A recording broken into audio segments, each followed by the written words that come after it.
Hello दोस्तों, मैं civil engineer Rohit Shambharkar आपका कंस्ट्रक्शन एजुकेशन चैनल में स्वागत करता हूं।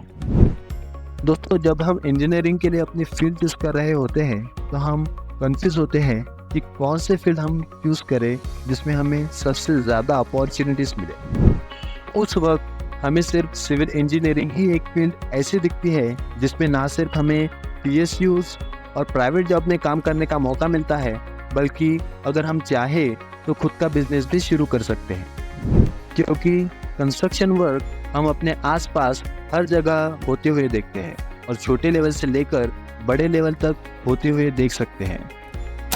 लेकिन सिविल इंजीनियरिंग में ग्रेजुएशन होने के बाद हमें सबसे बड़ा सवाल ये आता है कि अब आगे क्या करें। तो आज के वीडियो में हम इसी सवाल का जवाब देने की कोशिश करेंगे। वीडियो शुरू करने से पहले, अगर आप एक सिविल इंजीनियर हैं और अपने इंजीनियरिंग नॉलेज को कंस्ट्रक्शन साइट पर कैसे यूज़ करना है इसे सीखना चाहते हैं और अपनी ऑन साइट कंस्ट्रक्शन नॉलेज को बढ़ाना चाहते हैं, तो हमारे चैनल को सब्सक्राइब करके बेल आइकन को हिट करना न भूलें, जिससे आप हमारी इंफॉर्मेटिव वीडियोस मिस ना करें। तो बिना किसी देरी के चलिए शुरू करते हैं।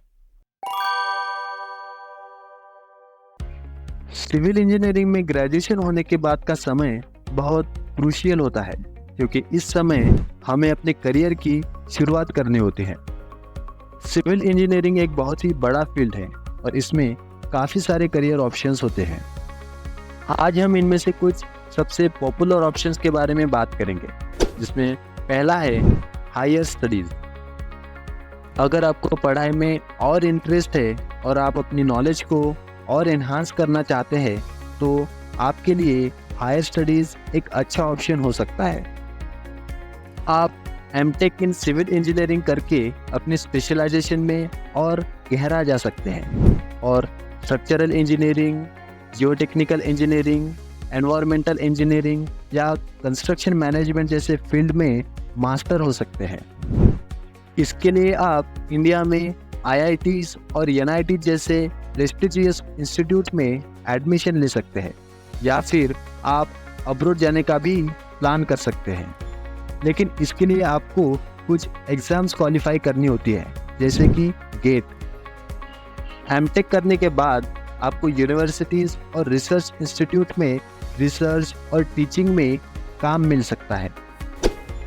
इसके अलावा आप MBA या MS भी कर सकते हैं, जो आपको बिजनेस और मैनेजमेंट स्किल्स सिखाएगा और आपको कंस्ट्रक्शन इंडस्ट्री में लीडरशिप रोल के लिए तैयार करेगा। MBAs में अच्छा कॉलेज मिलने के लिए आपको CAT या CET जैसे एग्ज़ाम्स देनी होती है। MBA करने के बाद आपकी मल्टीनेशनल कंपनीज में मैनेजमेंट और लीडरशिप रोल्स में प्लेसमेंट हो सकती है। दूसरा ऑप्शन है गवर्नमेंट जॉब्स। गवर्नमेंट जॉब्स का क्रेज़ हम सभी को पता है। सिविल इंजीनियर के लिए बहुत सारी गवर्नमेंट जॉब अपॉर्चुनिटीज़ होती है।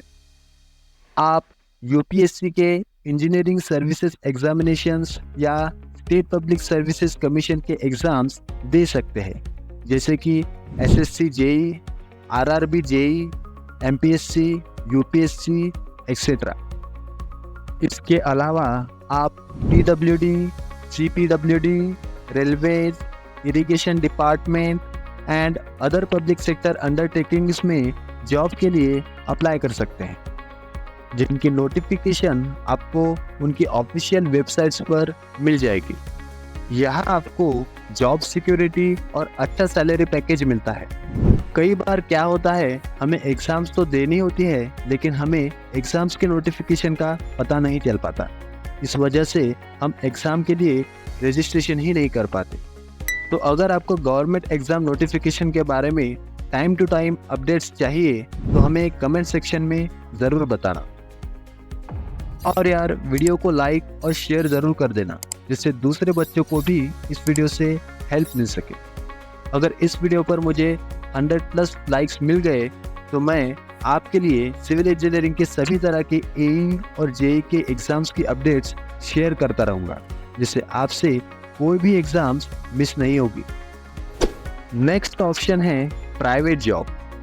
अगर आपको टेक्निकल काम में इंटरेस्ट है तो आप कोर टेक्निकल जॉब्स में जा सकते हैं। इनमें आपको बिल्डिंग्स, ब्रिजेस, डैम्स और दूसरे स्ट्रक्चर को डिज़ाइन करने का काम मिलता है।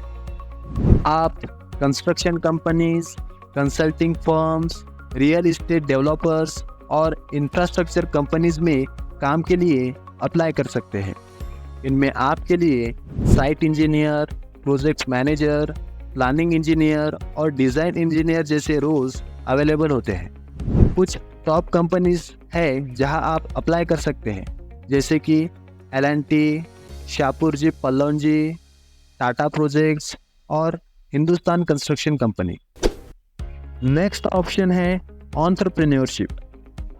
अगर आपका इंटरेस्ट अपना बिजनेस स्टार्ट करने में है तो सिविल इंजीनियरिंग के फील्ड में एंटरप्रेन्योरशिप के भी काफ़ी ऑप्शंस हैं। आप अपनी कंस्ट्रक्शन कंपनी शुरू कर सकते हैं, कंसल्टेंसी सर्विसेज प्रोवाइड कर सकते हैं या फिर बिल्डिंग मटेरियल का बिजनेस शुरू कर सकते हैं। एंटरप्रेन्योरशिप में रिस्क तो होता है लेकिन रिवार्ड भी उतना ही बड़ा होता है। इसके अलावा आप PWD या जिला परिषद कॉन्ट्रैक्टर बन सकते हैं।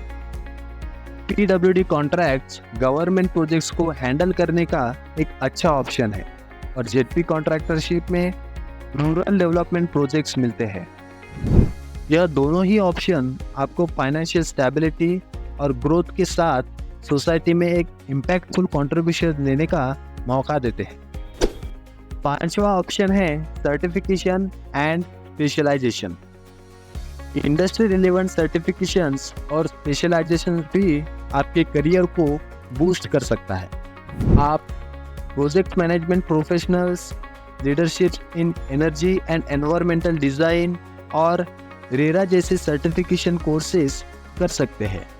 इसके अलावा एडवांस सॉफ्टवेयर जैसे ऑटोकैड, रेविट, स्टैड प्रो और प्राइमवीरा भी सीख सकते हैं। सर्टिफिकेशन कोर्सेज से आपकी स्किल्स और नॉलेज एनहांस होती है जो आपके करियर ग्रोथ में हेल्प करती है। आप इन सर्टिफिकेशन के थ्रू अपने रिज्यूमे को और स्ट्रांग बना सकते हैं और बेटर जॉब अपॉर्चुनिटीज पा सकते हैं। छठा ऑप्शन है रिसर्च एंड टीचिंग। अगर आपका इंटरेस्ट रिसर्च या टीचिंग में है तो आप PhD परस्यू कर सकते हैं और यूनिवर्सिटीज़ या रिसर्च ऑर्गेनाइजेशंस में काम कर सकते हैं। टीचिंग प्रोफेशन में भी बहुत रिस्पेक्ट और सेटिस्फैक्शन होता है। इसके अलावा अपने स्पेशलाइजेशन के अनुसार स्पेशलाइज्ड कंपनीज में भी आपको काम मिल सकता है। रिसर्च फील्ड में आप इनोवेटिव प्रोजेक्ट्स पर काम कर सकते हैं और इंडस्ट्री के चैलेंजेस को एड्रेस कर सकते हैं। चाहे आप कोई भी करियर पाथ चुने, कुछ टिप्स है जो आपको सफल होने में मदद कर सकती है। इसमें पहला है अपने स्किल्स को डेवलप करते रहें। इसके लिए आप इंटर्नशिप कर सकते हैं और हमारे चैनल को भी फॉलो कर सकते हैं, जहां हम कंस्ट्रक्शन वर्क के बारे में डिटेल जानकारी देते हैं जो आपको आपके ऑन साइट कंस्ट्रक्शन साइट पर काम आएगी। दूसरा है नेटवर्क बनाना। इंडस्ट्री इवेंट्स में जाए और दूसरे प्रोफेशनल से कनेक्ट करें। और तीसरा है सॉफ्ट स्किल को डेवलप करना। कम्युनिकेशन, टीम वर्क और प्रॉब्लम सॉल्विंग स्किल्स जैसे सॉफ्ट स्किल्स किसी भी सिविल इंजीनियर के लिए बहुत ज़रूरी है। तो ये थे कुछ career options and success tips after BTech civil engineering. हर एक ऑप्शन अपने आप में यूनिक है और आपके इंटरेस्ट और गोल पर डिपेंड करता है कि आपको किस डायरेक्शन में जाना है। अगर आपको ये वीडियो हेल्पफुल लगी हो तो इसे लाइक और शेयर ज़रूर करें और कंस्ट्रक्शन इंडस्ट्री में अपनी नॉलेज बढ़ाने के लिए हमारे चैनल को सब्सक्राइब करना न भूलें। आज के लिए बस इतना ही। मिलते हैं अगली वीडियो में। धन्यवाद।